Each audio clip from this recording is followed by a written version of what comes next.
even though it felt like that was our 8th. Yeah, I think we do. I think we've discovered maybe some things about some new players that are going to fit really well. And I feel that everybody got a chance. Like you got these kids and they work so hard all summer and they've committed their life to the game, and then, God, they want a chance to, I feel we've done a good job of getting almost everybody in the organization. I think all but one played at an exhibition game, and then we gave a lot of kids a chance. So I feel at the very least our evaluation is fairly based on what they've shown. How do things change for you guys now day to day leading up to Thursday?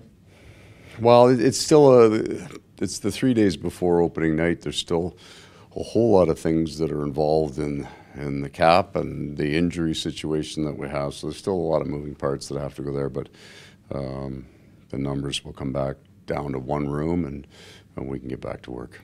And if you feel confident you've got the roster that you want right now, I mean, barring, Oh, I'd like to have Ekblad, Montour, Sure, and sure. No, I know Bennett, that. those guys. I'd like those guys. But I think that Bill and his staff worked really hard this year to find guys that could come in, and I'm far more comfortable with that today, having seen it, than the idea of it before camp started. So we did have a couple of guys step forward that maybe we really didn't know much about. I like their game a lot, so I think we're going to be okay.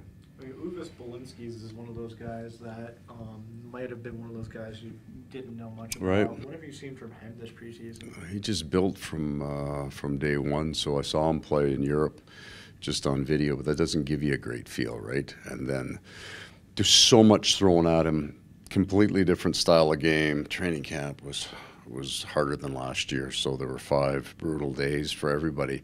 And then each day off, after that first block, each day he got better and better. And he's quicker than we probably saw in the first few days, but that's because everybody was dragging, and then his quickness in his game has kind of really stood out for us. With a guy like Justin Sordiff, is it a similar situation like what we said with Matty, where like if he were to make the team, it would be a certain kind of role? Just because he's played a very consistent game throughout the season. Both of those young players have come in, well, they put up some numbers, which is nice, and played hard and played well for us, but they won't watch hockey.